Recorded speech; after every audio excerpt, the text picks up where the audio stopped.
lovely cushioned header. But Gerrard! Oh, you beauty! What a head, son! What a head! Well, you take a tap in these circumstances. What you have seen. Hey everyone, and welcome to the latest episode of the LFC Couch. My name is Steve, and I'm back to deliver another podcast for you. Not sure what we're going to talk about today, but as usual, I've got Lee joining me. Lee, how are you doing? And had anything interesting in the last few days? I found it quite boring, to be quite honest. But yeah, no. All seriousness aside, it's been an amazing couple of days, and I think it will be for the next 7 games as well, regardless of it. Sit back and relax and watch it now. I mean, obviously a points total record would be nice, but at the end of the day, we got what we wanted. So it's going to be a bit more relaxed, chilled out, and enjoy the games for what they are, and just watch this fantastic team. Yeah, I'd love to get obviously as maximum points as we can, just to rub every bit of salt as possible into the Chelsea City sides of past. But yeah, in all honesty, I don't care. Yeah, that's brilliant. I mean, 30 years of pain, false promises. I'm starting to think the Deal and Skinner song was about Liverpool. Maybe it was. I did think about that before. They did a horrendous spin-off based on it. Years of hurt. Because it has been 30 years. We've had sort of false dawns. We've had glimpses of hope throughout there with Champions League wins in 2005 and obviously last year. And then we've had the odd sort of FA Cup win in between and stuff like that. But it has been an interesting 30 years. So it was like 20. We've had a couple very close calls. Oh yeah, 13, 14, 8, 9. Last year, we perhaps should have won those Premier Leagues. Of course, but we've always just fell that little bit short. Which is you get that mentality in your head. You're like, is it ever going to happen? But so the last time we did it was, I think we won it 28th of April against QPR, didn't we? Beat them 2-1.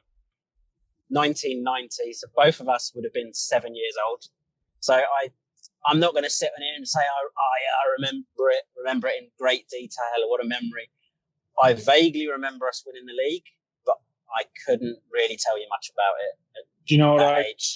The only thing that comes to my head is watching. I think remember seeing Barnes and Rush in the dressing room, just in their candy shorts. Yep. With the fucking trophy thing. Yeah, well, that's quite an iconic photo, isn't it? John Barnes got his feet up, I think. So, but yeah, for us at our age, that era as well. 2 of my heroes back in the day.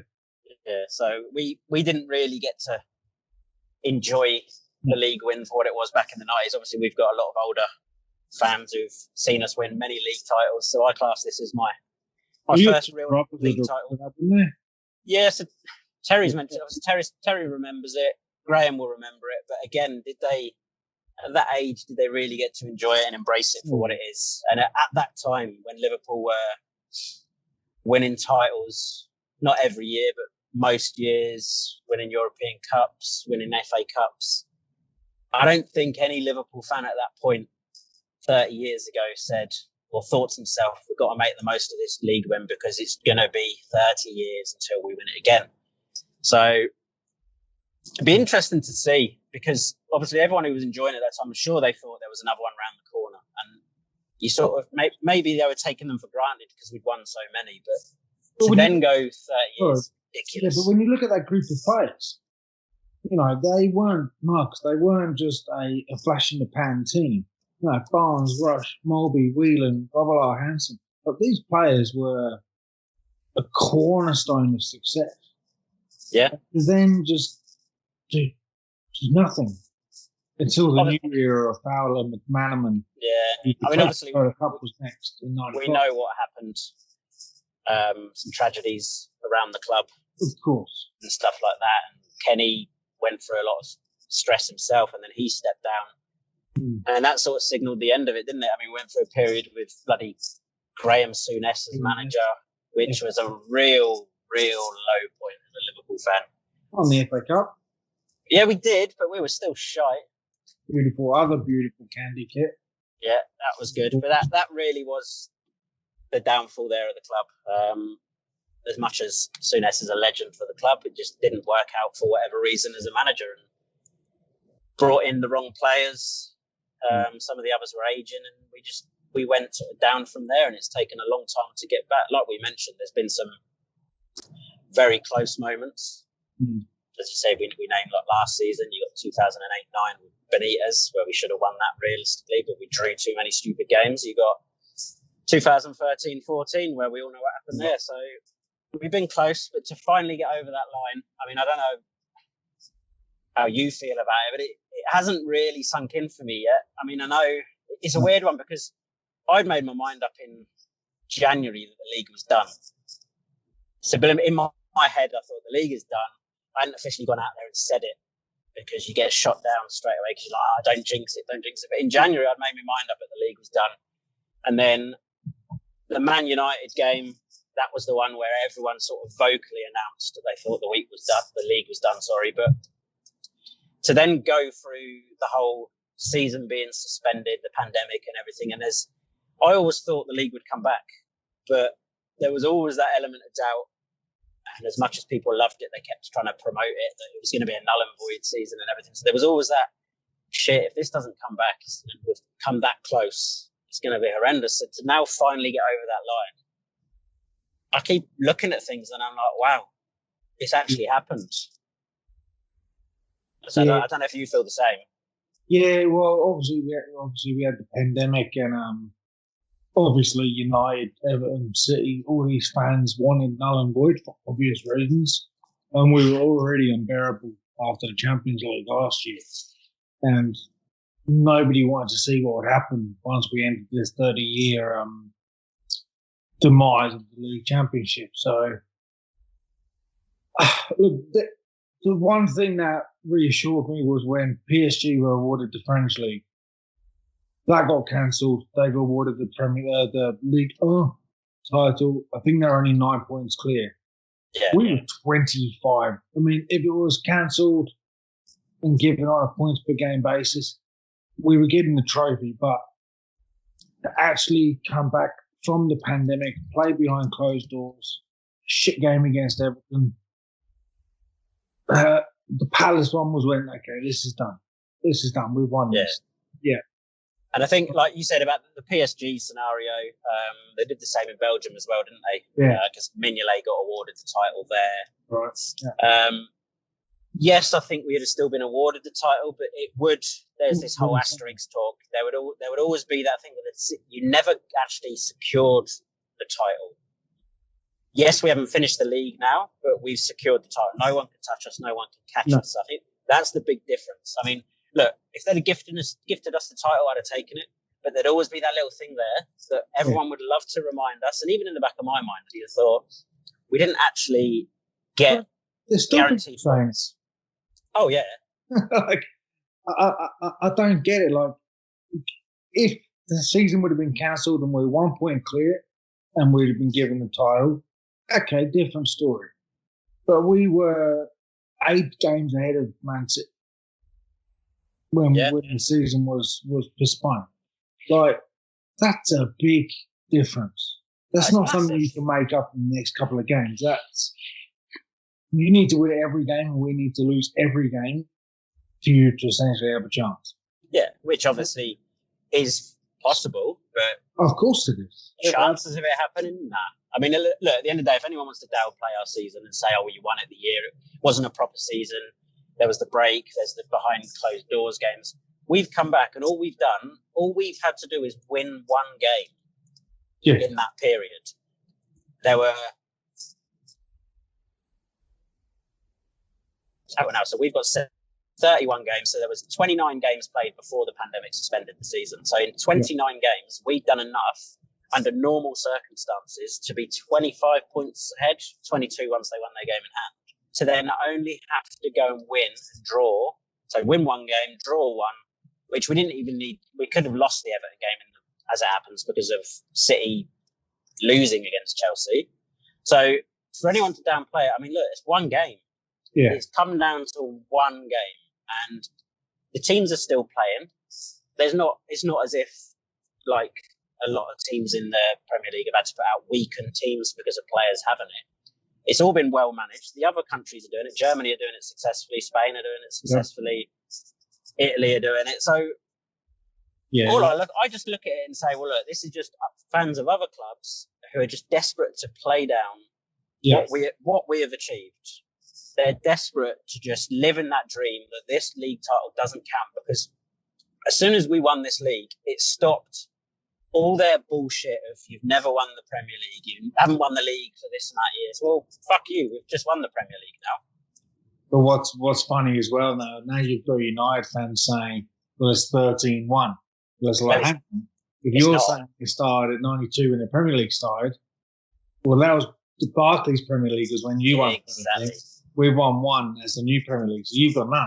Yeah. So now we can turn it around on them now, and they don't like it, of course. Oh, no, they think we're being stupid, saying, well, it's the same thing. Well, so was the league title beforehand. I don't know why United fans just don't say they've won 20, we've won 19. They're still ahead. That's it, yeah. Except you're fine for another year. They know they're not winning it, though. And there's a very good chance we could come back and win it again. They are players. Who knows? A few years away from potentially challenging. You don't know who they're going to bring in, but they're not going to challenge next year. We're going to be up there again. I'm not saying we're definitely going to win it, but we're going to be up there with City. What's his name? If Pogba can produce any sort of form he does for France, if Bruno Fernandes, Rashford, they've got some good players there. Their defence is dog shit. The Gea are better days. Yeah. But if they can just sort that stuff out, they're a decent side. Not that I want to admit it, they can be, and they have been lately. Bruno Fernandes has been a marvel for him. He's an absolute stud of the player, and I think we should have got him when we had the chance. But we didn't. No. You move on from that, though. But at the end of the day, look, we're not here to talk about United anymore. No. They're obsessed with us now and trying to downplay what our achievements, and we're just going to enjoy it. And I actually get a lot of satisfaction seeing them fume about it so much. It's brilliant. They can put the Asterix title. I think and do you know what I found hilarious as well? People going on about this Asterix. I don't know if you saw, but the official club released a lot of merchandise, and they've even got on the bandwagon as if to say "fuck you." They replaced the O with a big asterisk in the word champions, and I just think, take that. You try and downplay it, we're going to play on it and enjoy it. Even Klopp said, he goes, put as many asterisks as you want. This has been the hardest thing we've ever had to go through. Exactly. And someone else said, look, we are champions with an asterisk. And the asterisk means we're Premier League champions, we're world champions, we're Super Cup champions, and we are, as it stands, current European champions. I know we're out of the tournament, but until someone else wins, until someone else lifts it, we are the current champions. So champions of everything going. That's it. On the domestic side. Try and devalue what we've done as much as you can, but it takes nothing away from what this set of players have done and the management and the owners. I think everyone deserves credit, but yeah, absolutely. Let's rewind a little bit. Obviously, we did a post-match pod the other day for Palace, so that was done. Great performance. And then the next morning, for us, obviously it was early hours of Friday morning, the Chelsea-Man City game. So you watch it at home, I assume? Oh, I did indeed, yeah. Sitting where I am right now. We were all sort of sat amongst the couch members on WhatsApp group, messaging each other as the game went on. I still had a feeling Man City were going to get a result, but when Pulisic ran away and got that goal. What a bit of shit defending. Mendy, he should hang his head. Toilet. Yeah, he's very good going forward. But did you watch any of the analysis after the game with Michael Owen and lot? No, you switched. No, so I watched them sort of do the little bit about obviously Liverpool because they switched to that, and then I switched over to Sky Sports for a better coverage on us winning it. That Chelsea game, it was automatically Fowler, Barnes. Not about value Owen's opinion, but you could see in the place of that goal, Gundogan was consistently pointing to Mendy saying, "Fuck off over there! I've got this. Get out onto the left." But he didn't. And then he just does that needless touch, doesn't he? Yeah. And we know Pulisic is going to outpace both of them in a straight race. Yeah, what I liked about it is he just paced it. He did what Mane does. He slowed it right down for 2 steps? Yeah. and then just had that burst to go past Mendy, and it was good to see. It was a good. I liked it as well because it was a link to Klopp. Obviously, they worked together at Dortmund, so that was that. And then second half, there was the De Bruyne free kick where look, a draw would have still done it for us, but when De Bruyne scored that free kick, which was incredible, I started thinking, "Oh shit, here we go, Man City are going to come back." And then there was the goal line clearance, weren't there, where Kyle Walker managed to clear it and got away with that, and I was thinking, "Fuck." That was the moment. And then there was the bloody penalty moment. And it was, at first you're thinking, he's cleared it off the line. They're going to go to goal line technology. And then you see the replay and it's the most blatant handball. Yeah. And what made me laugh was... Suarez, don't get me wrong. Yeah. But what made me laugh is while they were making the decision, they were just showing a close-up of Fernandinho's face and you could see it written on his face. He knew what he'd done and he knew what was coming. And it was just... When Willian hit that penalty, that was it. You just knew City weren't going to get 2 goals in that time. Oh, and maybe, but that'll do still. And it was brilliant. I mean, one of my things I said on the pod that we did the other night that I wanted the league wrapped up as soon as possible. The only thing I would like to have seen, because I didn't know that the club were very quiet about the players getting together and watching it. With the pandemic, they had to be quite careful. So there was nothing about them all getting together and having what they had as a great party night. But I wanted to see their reactions at the moment we won it. So to see those videos coming out afterwards, because none of us knew they were in this hotel or pub, wherever they were, celebrating it and watching it together. We didn't know this was going to surface. But quite quickly after the matter of the league being done, all these little videos and leaks started coming in. It was just brilliant to watch. And I couldn't even tell you how many times I've watched them celebrate. There was the celebration of when Willian scores the penalty. Yeah. Where you got Oxlade-Chamberlain filming it. Yeah. So just seeing that. Like an hour. Yeah. And then the one at the final whistle as well. Yeah. You just to see that sheer relief and joy on the players' faces. I wanted to see that out on the pitch, but my key thing was get the league done. We've seen it now. And then you obviously had to go back to work. Not go back to it, but go to work after that. Which would have been annoying because I was working from home, so I was able to just have it on while I sat and worked. I was just sucking it all up, enjoying every little bit that I was seeing released on TV. So you had the Sky Sports ad, Kenny Dalglish, Phil Thompson, Graham Souness, Jamie Redknapp in the studio, and they did interviews with Klopp, which was amazing. Especially seeing, I mean, he's won trophies here, there. He's and to see him break down in tears and literally have to walk off screen got me going. All the best. Not gonna lie. He did all the best. I've got to go. Sorry. It just walks off. So it's just brilliant to watch, and I don't think I'll ever get bored of watching them. And even seeing Jamie Carragher, he was off his tits. He'd clearly been on the sauce all evening. I wish they would have, had Gerrard doing something, but obviously he's a Rangers and they're still playing, and I guess he obviously still needs to hold a bit of professionalism towards his current club. Hasn't their league been scrapped? Didn't Celtic get awarded it? I mean, they were going to get it anyway, but I don't know. Yeah. I think they scrapped the season and gave it to Celtic. Well, in that case, why wasn't he in studio anywhere? Don't know, but I mean, I thought it was quite nice when you see like the speech from Klopp, and he referred to Kenny, and he referred to how like Gerrard has carried the expectations of the club for 20 years on his shoulders and on his legs. So he sort of said that title win. Yeah, it's been scrapped. Yeah, so that he dedicated like the title win not only to the fans, his current players, but to the likes of Gerrard, the likes of Dalglish that have just been desperate for us to win it. And we all as fans have been desperate, but you can only imagine what had gone through Stevie Gerrard's head and his mind over the years as the club captain, boyhood fan. And to get even close. As well, yeah, I mean, and you could see the joy through Carragher as well. He was doing his sort of champagne celebration when Henderson walked off. He started crying and pissed himself and then walked off.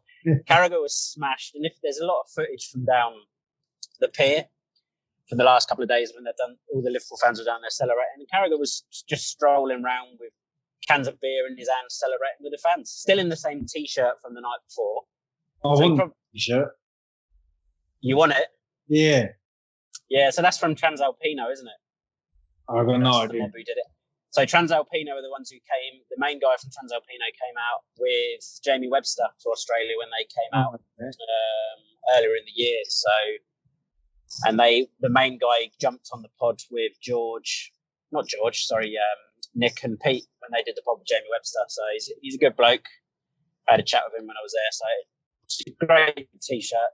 Apparently took months to create, and they didn't expect Jamie Carragher to be wearing it on Sky Sports, and he gave them a little shout out. So apparently they've sold out completely and desperately trying to get more stock in so they can meet their demand. But it's gone mad. I mean, from a personal point of view, I do my designs and everything, and the amount of orders that I've received as well.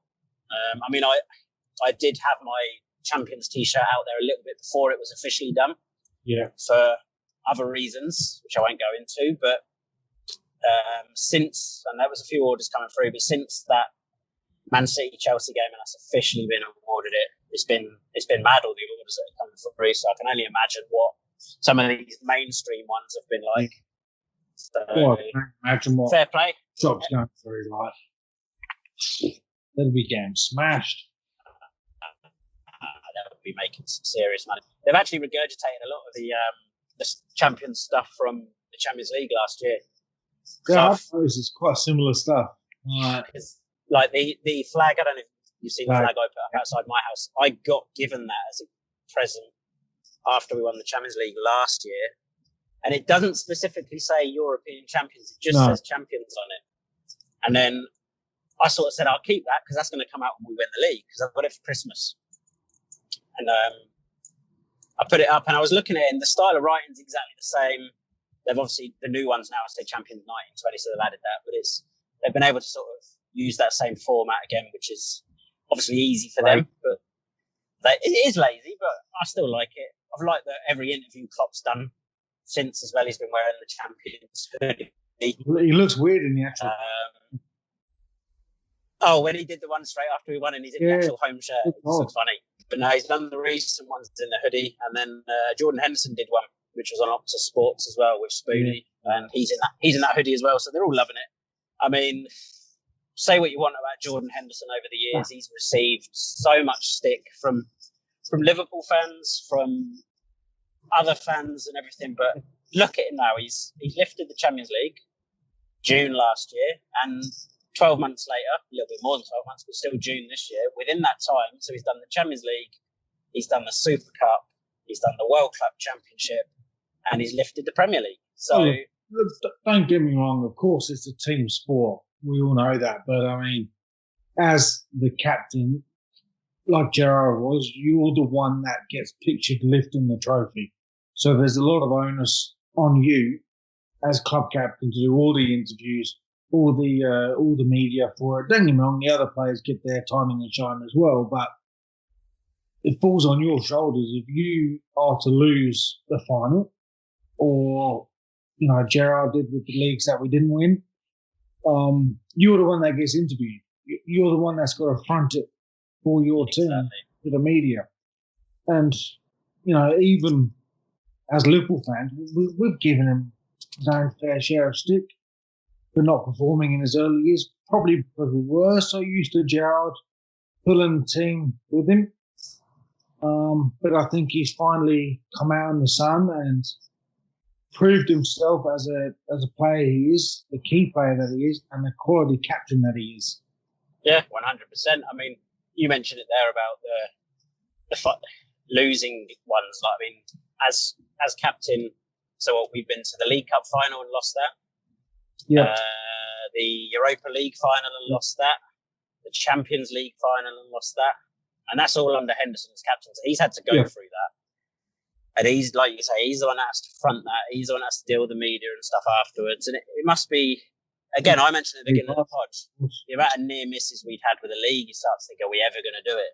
And I'm sure at times it gets into your head as a player as well. It's like, we've been so close. You've got to those finals. The League Cup final, we took Man City to penalties and lost on penalties. How unfortunate is that? the Europa League final, we're 1-0 up against Sevilla after Sturridge's great goal, and then we just collapsed. We conceded after about 14 seconds in the second half, and then just collapsed. And the guys just ran out, had no energy left. Don't talk Champions League final. And then the Champions League final, where you've got Karius doing what he did, and Gareth Bale scoring that worldie of an overhead. So it's just and Salah, obviously Ramos. Salah injury, yeah. But you go through those moments and you just think our luck's not in. So the Champions League win for us was massive. To get over the line, I don't care how that performance came about. I don't care how many people moan about that being the most boring Champions League final ever. I don't remember it.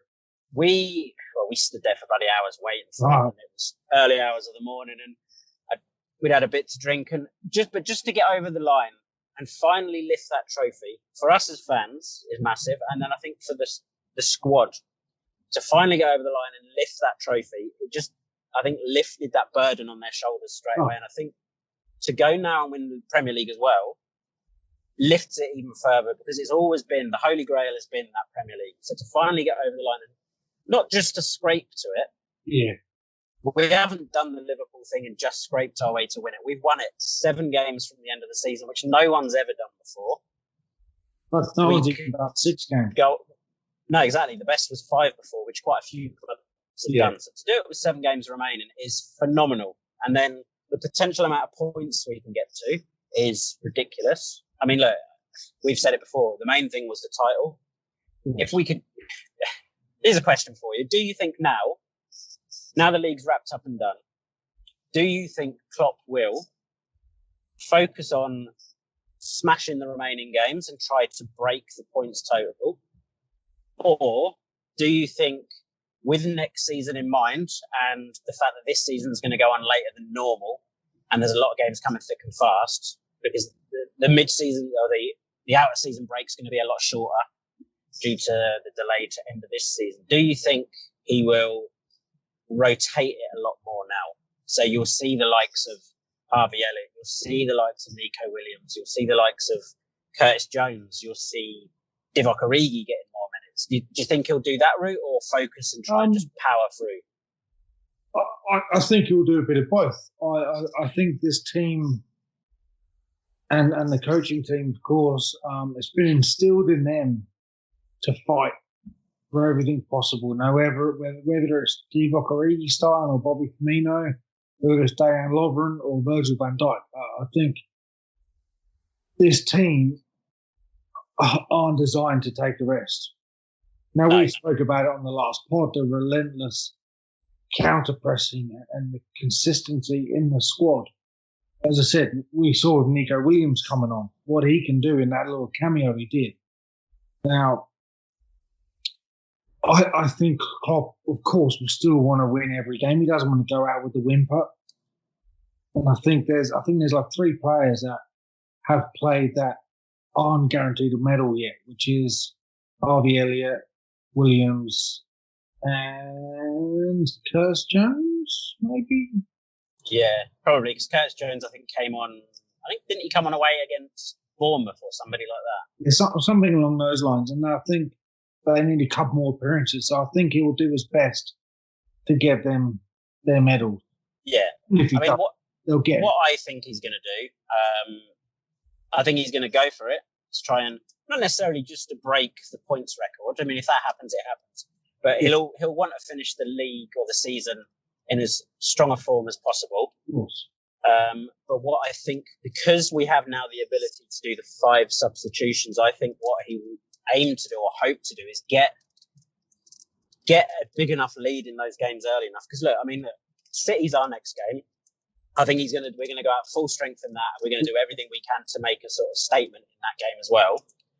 Then following that, we've got the likes of like Villa, we've got the likes of Brighton, and people like that. So I think, yes, they're battling relegation, so they're going to be tricky fixtures potentially. But watching Villa last night, they were terrible. So have you seen? They're dog shit. Yeah, they're poor. So I think they're games where we go out strong, we get 2 or 3 goals ahead, and he can make those multiple substitutions. He can give the likes of Harvey Elliott a half an hour and stuff like that. That's what I think he'll be hoping, and that's what I hope he does. Yeah, like even in games against Villa or Brighton, you could even start Nico Williams. You know what I mean? Like, yeah, you don't want to go full wholesale changes. no, but no, a couple of tweaks here and there. Yeah, exactly right. And it'd be good to see the likes of the youngsters. We keep mentioning like Elliot Williams and Curtis Jones. For them to get some more minutes in their legs, a bit of Premier League experience. Yeah. And I think it'd just be nice. I know they haven't played a major role in it, but for them to have a Premier League medal, be amazing for them. Oh, absolutely. Well, and it can't be taken away either. No. Like you're champion. Exactly. So I just hope he goes down that route. Don't change it too much. Yes, the league's done, but we still want to go on and finish strongly, because I think if you finish a league strongly, it sets you up nicely for next season as well. Because if we go through these next 7 games and stumble to the end, it leaves a sort of a weird taste in the mouth. You want to go out on a high and then hit the league running next year as well. So, because as good as winning this league is, it ain't going to be long before next season starts up again. Well, I think that's the other thing as well. Like, you know, yes, we've won it. Yes, there's 7 games to go, but we don't want to end up losing 4 and drawing 6 a total. You know, no. I think it will look bleak. You know, at the moment, what is it? 27-2-1 or 28-2-1? So we've played 31. So we've 28-2-1. Yeah. So we don't want to end up, you know, 29, 4 draws and 3 losses, for example. I'm not doing the maths right, but it won't look well in the history books. No. If we finish it with 35 wins, 2 draws, 1 loss, that's not getting touched ever again. Ever. No. I mean, that's the thing. I think a lot of people, when City got, was it 102 points 3 years ago? Or was it 2 years ago? I can't remember now. 100, wasn't it? Sorry? I thought it was a square 100. No, I think they got 102. Because, what did they go straight to 100? I don't know. I'm going to have a look. Hang on. I know they got a very late winner in the last game of the season, and it was I think it was Gabriel Jesus. So, and they celebrated it like it was a massive thing. So maybe they only got to 100, because if they were drawing and then scored that, they'd have still been on 100. Yeah, so I don't know. But when they got that points total, I didn't think anyone was ever going to achieve that again. And then obviously last season happened, and it was the 97 points against the 98 points. And you think, that's unreal. No one in their right mind would have said what Liverpool have done so far this season, that we were going to do it. Yeah. I thought it was going to be another tight one. I thought it would be, and I remember a lot of people said at the beginning of the season, 100 points. Okay. Yeah. So yeah, they must have been, they were drawing late on, so they would have been on 98, and then they got the winner, which took them to 100, because I remember Guardiola ran on the pitch to celebrate, so it must have been a massive thing then. And on that, finishing 97 points, yeah, sorry, Steve. Sorry. That, losing out by 1 point, that is so difficult to, without any relatively new acquisitions, you know, Harvey Elliott and so on and so on, but to come back from that and have that character and mentality to not only come back and win, but to come back and dominate the way that this team have, shows so much the way not only Klopp, Linders, the backroom staff, but the playing staff as well, like, come back the way they've done should be, it should be held on a pedestal as high as possible. It shows a real mental strength of everyone at the club, not just the players, but the backroom staff, the managers and everything. Because you look here, we lost the Champions League final in 2018. We came back the next year and we won it. We lost out on the league by 1 point. We come back the next year, we win it. So it just shows, I mean, Liverpool players in the past have been accused of being weak mentally. The phrase of bottling it's been thrown around. Yeah. And then there was the Spice Boys tag back in the 90s. But the squad there now, they are just unreal. Trying to win. Yeah, they are we're like a machine. We're very sort of German or sort of real technology. Just go out there, do what we need to do. But Klopp said it himself in one of his interviews since. He basically said, I don't know any team that could have done what we've done. No. To just be that consistent and that just win after win after win. And he said he never would have predicted anyone could physically do that. So for him to say that is massive as well. Yeah, and that's not coming from a biased point of view either. Saying the right things as a coach. You know, you go and talk to bloody Des Lynam, and he'd said the same thing. Yeah. Like in the past, that's one for you kids. Exactly. Des Lynam. But anybody could, you know, unless you're very bitter like Ole Gunnar Solskjaer was, will give this team as much credit as it can deserve.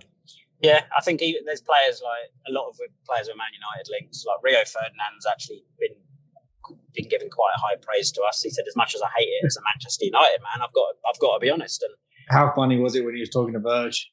And he just didn't even get his question answered because the whole squad just appeared and celebrating. But do you know what? I hold my hand up to a lot of there's pundits there who clearly hate Liverpool.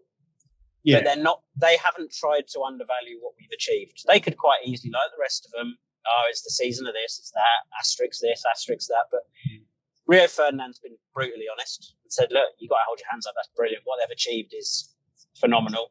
Yeah. Gary Neville has done a very brief thing I've seen where he said, look, as a professional, you've got to hold your hands up. They're the best team by miles. You've got to congratulate them. But on a personal level, he hates it. No problem with that. He sent a message to Jurgen just to say congratulations. I think because they know how hard it is to achieve that, I think more of the people trying to downplay it and do it are just bitter fans. Yeah. Like, they were all wanking themselves off when the season got suspended, thinking it was going to be null and void and we weren't going to win the league. So stick that up your arse now. Yeah. And I think as well, like, it's easy with these fuckwits on Twitter and Facebook and Instagram or whatever, Snapchat, whoever. They're just like you and I. We're just normal people. We don't have any standing in the actual game itself. Yes, we do our bit for media. We do podcasts and whatever else. But most of these people say null and void and tainted title and Liverpool and they either haven't got a clue. They're fucking. They haven't got a clue, or they've got a fucking personal vendetta. And so you've got the fans. You've got Karen Brady. Karen Brady's got a personal thing because West Ham are very much on the verge of being in a very dirty relegation battle. So of course for them they wanted the season voided. Of course, Brighton wanted the season voided because it would guarantee another season from in the Premier League. But you look at the clubs in and around the middle of the table or towards the top. They're all saying, get the season back. They were all saying, get the season back going. And if we do have to scrap the season, Liverpool deserve that title. Yeah. And anyone who says we didn't, you're blind or just a plain idiot. One or the other. So I'd quite like, you know, any idiot behind a computer like I am right now can sit here and type in bullshit tainted title, blah, blah, blah, blah, blah. But professionals like pundits in the media, like ex-managers like Alex Ferguson, Kenny Dalglish is biased, but, you know, Mauricio Pochettino, Jose Mourinho, Arsene Wenger, they're professional people. They're not going to get all bitter and say, oh, well, let's see if they can do it 13 times out of 20 like we did. Yeah. No, some of them have said it, and do you know what? I agree with it in a certain extent because they say, look, this team to be classed as greats, they've had an amazing season, don't take anything away, but to be classed as greats, they've got to go out and win it a few times, which I do agree with. Because you need to do it consistently as well. Yes, this is an amazing achievement, but we need to go on it. We need to back that up with more wins, not just do this one and then drop off. This team should rightly be considered one of the greatest teams that's ever been seen of what we've achieved. But to be classed as a great team in itself, I think you need to go and do it next season and get another Champions League next season maybe or whatever, and just be consistent in what you do. Yeah. Look, I'm not saying we're going to go out and win the Champions League, the Premier League next year. We're going to challenge for both, 100%. But if we go out and win another title or another Champions League in the next 2 years and then keep backing them up with a few here there, that's when you can say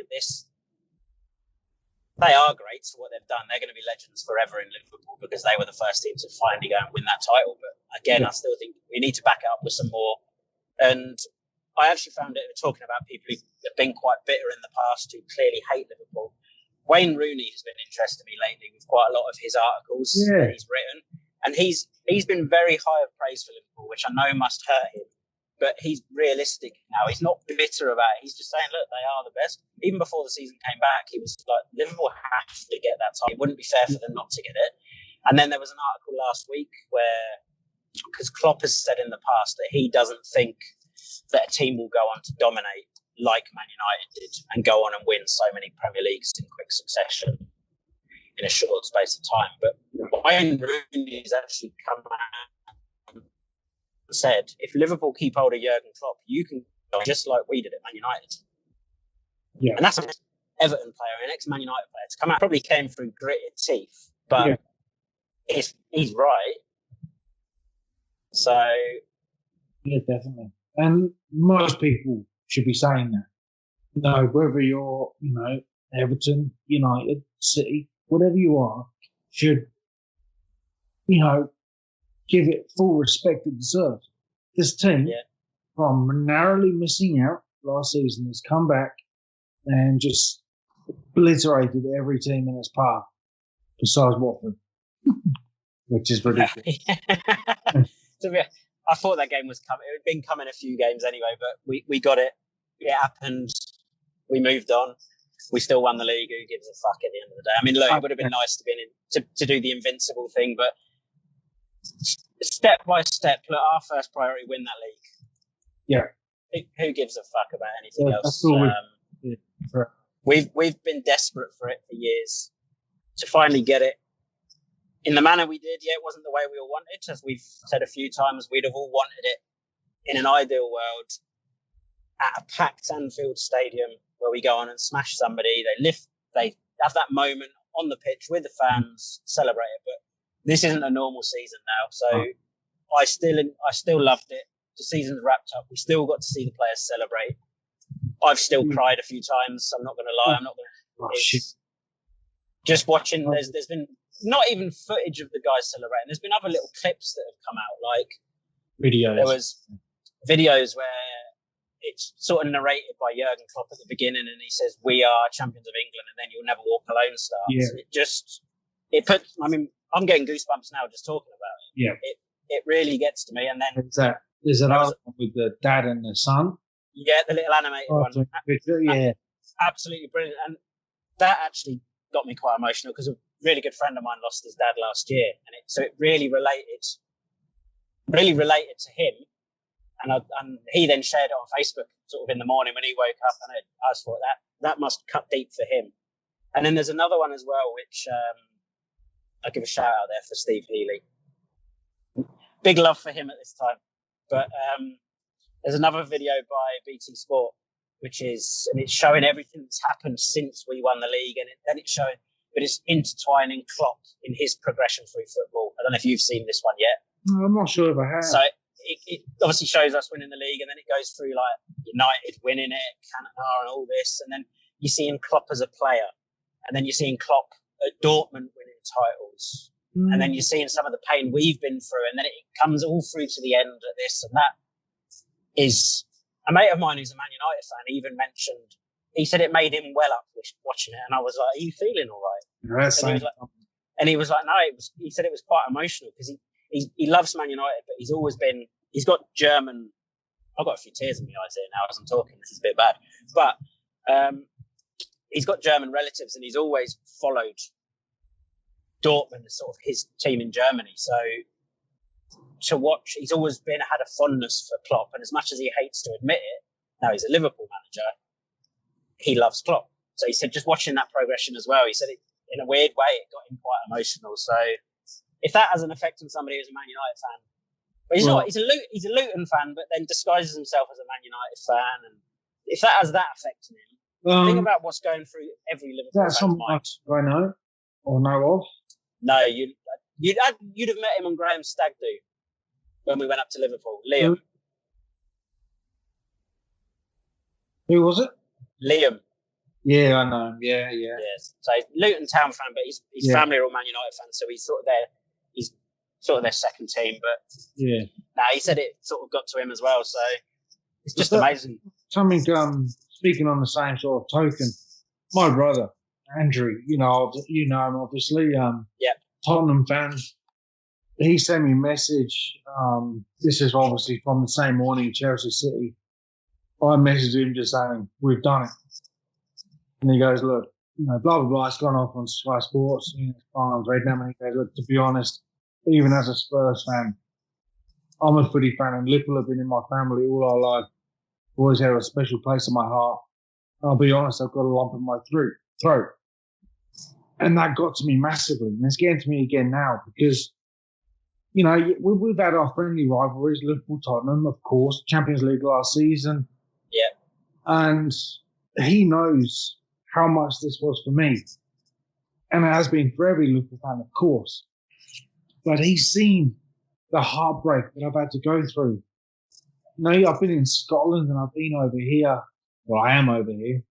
Shouldn't have said I've been, I am. But he knows that pain I've gone through with, Suarez crying at the end of the Palace game. It was that outpouring of emotion Friday, that I don't think many teams can understand. It's different for a cup final, like Champions League last season, where we were all in the pub together and Divock scored, and it was just that fucking crazy. And I can imagine it was the same for where that would have been the same. That click of a finger. Yeah, because that's like an instant reaction you get at that moment, isn't it? Whereas we haven't got that, so it's very bizarre. We're still going to go and play another 7 games. Yeah, it still doesn't feel real. And do you know what? It's going to feel this way, and it's going to be weird watching the games, and it's going to feel strange until we physically see Jordan Henderson lift that trophy. And even that's going to be strange because it's going to be in an empty stadium, and then at least they've said we are still going to do a parade. It might not be for 6 months, it might not be for 8 months, but the team are going to have a chance to parade that trophy around the city. And that is going to be massive as well. Obviously, there's a lot of things to get through before that happens with regards to the pandemic and everything. But it's good that it's already been thought about. It's not that it's not going to happen. It's going to happen. We just don't know when at the moment. And Klopp said they're going to give you like 4 or 5 weeks notice. He said, so it should be even better than the ones before. He said, because normally you get 24 hours notice. He said, we're going to tell you when it is. You get yourself to Liverpool. You get yourself a tent and park and sleep in a park somewhere. As well, like we've seen the scenes that's been at Liverpool that evening. And, look, we've seen this mess, and, I'm not certainly proud of firing fireworks. Wankers. I mean, they don't represent the whole club, though, do they? They're just that's just one wanker. But I mean, if we hadn't have got a parade, I think we would have seen something very similar, which would have been worse. Or at least with the parade, it's a lot more organised. Yeah. There's police everywhere. There's places cordoned off, and we can celebrate it as a united team. Exactly. No, it's just good. From Liverpool City, I think that's the best thing they could do. Say, you know what, we're going through a health crisis still, but we've got to give you this, otherwise there will just be chaos. Yeah, you've got to give the team a chance and the fans to celebrate it in as normal way as possible. And if that has to be, it's going to be weird that it might be 6 months down the line, but so be it. I mean, we as fans, obviously we're not going to be there because unless we randomly book a trip back, but fans deserve that moment to celebrate. Even if we did book a trip, we're not getting it. No. And then the players themselves deserve that moment because you could see from the previous parade with the Champions League how shocked they are and how much it means to the players seeing all these people turn out to congratulate them. So it's going to be amazing. It's going to be amazing when it happens. That's something that got me as well. We mentioned it before with the Klopp talking to Graham Souness, but the fact that he never realised how massive this would be for him, how overwhelmed he would feel. Like he's won titles with Dortmund, but to come to a club in, not his home nation, a big club like Liverpool, everybody knows it's a big club and it's got a big fan base and it's a very passionate fan base. But to see him overwhelmed, that's like seeing Mourinho being overwhelmed at Tottenham or United. You wouldn't see it. No, it's not going to happen. The thing with Klopp, we've said it time and time again, he just gets the club. Yeah. He's embraced it from day one. There couldn't have been any other manager in the world who fit a club more than Jurgen Klopp did when he came in and joined us. It was perfect. And as I said, you could show me 300 players in front of me. I'll pick the same 30. Yeah. Because they've got it in them. They've got that character. That's it. I did like that. That's a massive sort of cliche, but yeah, it's very true too. I think he said more than 300. He said you could put I think he said millions of players in front of me or something, and he'd still pick them same 25 to 30 players. I'll pick 29 and I'll take Mbappe with me. Yeah, exactly. But no, I mean, that's a huge compliment in itself. A man of the calibre of Jurgen Klopp to compliment the players like that.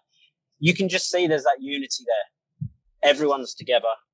Everyone sticks up together. They win together. They lose together.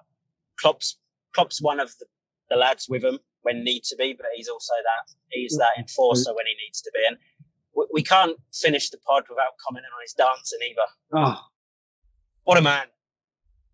Absolute legend. Hey man, I mean, you saw the other videos of all the players having a laugh, having a dance. But when you see Jurgen Klopp doing it, it's just brilliant.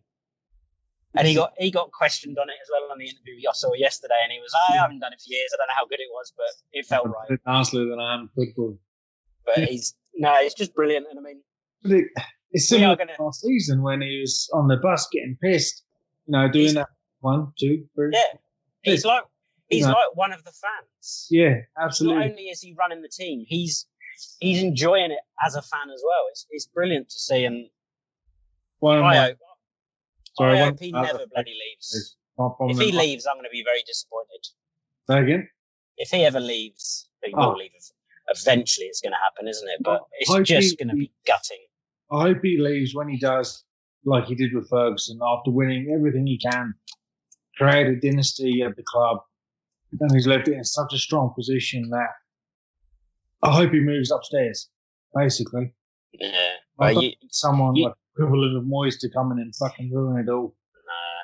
Well, hopefully that's many years in the future that we don't have to discuss that too much in detail yet. But I was about to say, one of my favourite videos I saw was when Trent was doing an interview, then Robbo comes in drinking behind him. Oh, it's him and Ox. They both come in and interact. Yeah. It's like, serious here?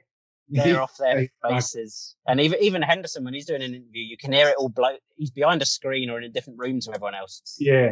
And all of a sudden you hear all the players start chanting and singing and dancing, and you can just tell he wants to be in there with them. And you could tell Carragher wanted to be in there with them. Yeah, definitely. Yeah. But it's been brilliant. We'll have to call this a day at the minute because I'm just about. For those who are listening, if you're hearing lots of background noise, I've been in a car for the duration of this, so I apologise for any background noise. But I'm just about to get to where I'm going, so I will wrap this up in a sec. So, Lee, have you got anything else you wanted to bring up? I'm sure we are going to do shitloads of pods over the next week. Later in the week, anyway. Where we just regurgitate this. We're going to talk about how much we love winning the Premier League, what it's meant to us. There's going to be more coming out of it. So, but anything else you wanted to bring up? It will be more of a look forward to the City game, but yeah, for now it's just enjoy it.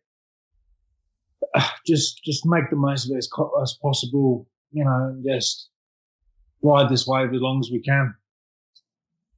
Exactly. That's all we can do. And just listen to the words. Liverpool Football Club are Premier League champions. It's just I don't want to talk anything else now after that. Just end it on that. Liverpool are Premier League champions. So on that, never walk alone. Lee, thanks for joining me. All the best, man. All good. And thank you to everyone for listening. I hope you're all enjoying it as much as we have been, and many more fun times to come. I said I wasn't going to say anything else, but one more statement. This isn't a one-off. This is going to be the start of something special, I think. And long may it continue. Bring those trophies in. Yeah, I said enjoy it and enjoy some fruitful times with trophies and celebrations. Yeah, so thanks everyone for listening. Of Champions League last season, I was like, this is the beginning. This isn't a pan team. This is Klopp's creating something here, and Get used to it. he's already done his main. Get used to it. Yeah. Happy days. Yeah, get used to it, enjoy it, and then we'll look forward to many more trophies along the way, I reckon. I will indeed. Yeah, thanks for everyone for listening, and hope you have a good day wherever you are. Lovely cushion header. Pajero!